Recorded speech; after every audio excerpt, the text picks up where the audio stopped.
আসসালামু আলাইকুম। আজকে আমি কালা ভুনার রেসিপি করে দেখাবো। তার জন্য প্রথমে হাঁড়িটা বসিয়ে দিয়ে দিচ্ছি তেল।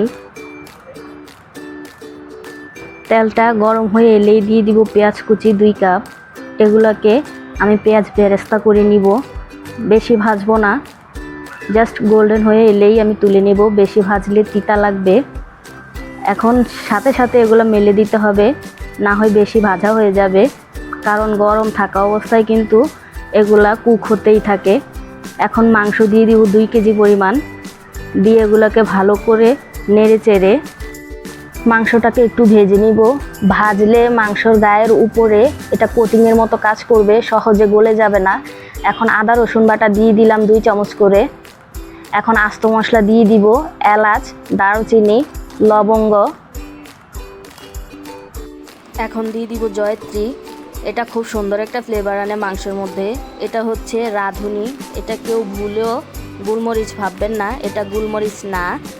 এই রাঁধুনি দিলে অনেক সুন্দর মিষ্টি একটা ফ্লেভার আসে মাংসের মধ্যে। এখন দিয়ে দিব তেজপাতা, দিয়ে নেড়ে চেড়ে একটু ভালো করে মিশিয়ে নিব।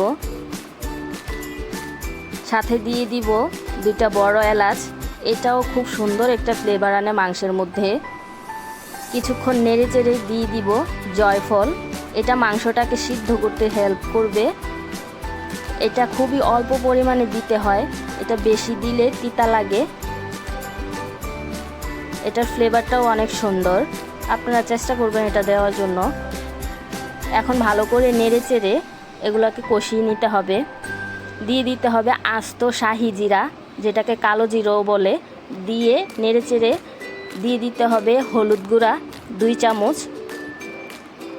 এটা কিন্তু চায়ের চামচ না, এটা টেবিল চামচ।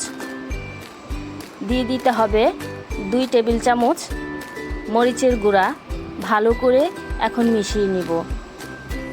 আপনারা যদি ঝাল আর একটু পছন্দ করেন তাহলে আর একটু মরিচ অ্যাড করা যাবে। এখন দিয়ে দিব ধনে গুঁড়া, এটা দিব 1 চামচ। আর এটা দিব জিরা গুঁড়া, এটা দিতে হবে 1 চামচ। এখন ভালো করে নেড়েচেড়ে কষিয়ে নিতে হবে, যাতে করে তলানিতে লেগে না যায়। এখন দিয়ে দিব পেঁয়াজ বেরেস্তা, এটা দিয়েছি আমি 1 কাপ। পেঁয়াজ বেরেস্তাটা পরে দিলে কালারটা অনেক সুন্দর আসে। এটা হচ্ছে সরিষা বাটা, এটা দিব 2 টেবিল চামচ। এটা দিলে কালারটা খুব সুন্দর আসবে, সহজেই চলে আসবে। এখন দিয়ে দিলাম আমি গরম মশলা বাটা, এটাকে 1 টেবিল চামচ দিয়েছি। এখন দিয়ে দিব লবণ, আপনারা আপনাদের টেস্ট অনুযায়ী দিয়ে দিবেন। এখন দিয়ে দিব টমেটো কেচাপ, এটা দিলে স্বাদ দ্বিগুণ হয়ে যায়। আপনারা চাইলে স্কিপ করতে পারেন, কিন্তু আমি মনে করি এটা দিলেই বেটার। এখন ভালো করে নেড়ে চেড়ে কষিয়ে নিতে হবে। আপনারা হয়তো দেখতে পাচ্ছেন এটা অনেকটাই পানি ছেড়ে দিয়েছে আর কালারটাও চেঞ্জ হয়ে যাচ্ছে। এই পানির মধ্যেই আমি এটাকে সিদ্ধ করে দিব, আর পানি অ্যাড করতে হবে না। এই যে দেখুন, নাড়তে নাড়তে কি সুন্দর কালার চলে আসছে। আমি পুরোটা দেখাতে পারিনি, একটু স্কিপ করে দিয়েছি, ভিডিওটা অনেক বড় হয়ে যাচ্ছে এই জন্য। এখন আরেকটা প্যানের মধ্যে দিয়ে দিলাম 1 কাপ তেল, 1 টেবিল চামচ পেঁয়াজ, 1 টেবিল চামচ রসুন, 3টা মরিচ। এগুলোকে ভালো করে ভেজে দিয়ে দিব মাংসটা তেলের মধ্যে। তেল মাংসের মধ্যে কখনোই দিতে যাবেন না, মাংস তেলের মধ্যে দিলে এটার ফ্লেভারটা অন্যরকম আসে, খেতেও অনেক টেস্ট লাগে। এখন আমি এটা মাংসের মধ্যে ঢেলে দিব। এই তো হয়ে গেছে আমাদের কালা ভুনা। এখন নেড়ে চেড়ে আমি উঠিয়ে নিব। আপনারা হয়তো স্কিনে দেখতেই পাচ্ছেন কতটা লোভনীয় হয়েছে। আর একটু সৌন্দর্য বাড়ানোর জন্য আমি দিয়ে দিয়েছি উপর দিয়ে পেঁয়াজ বেরেস্তা।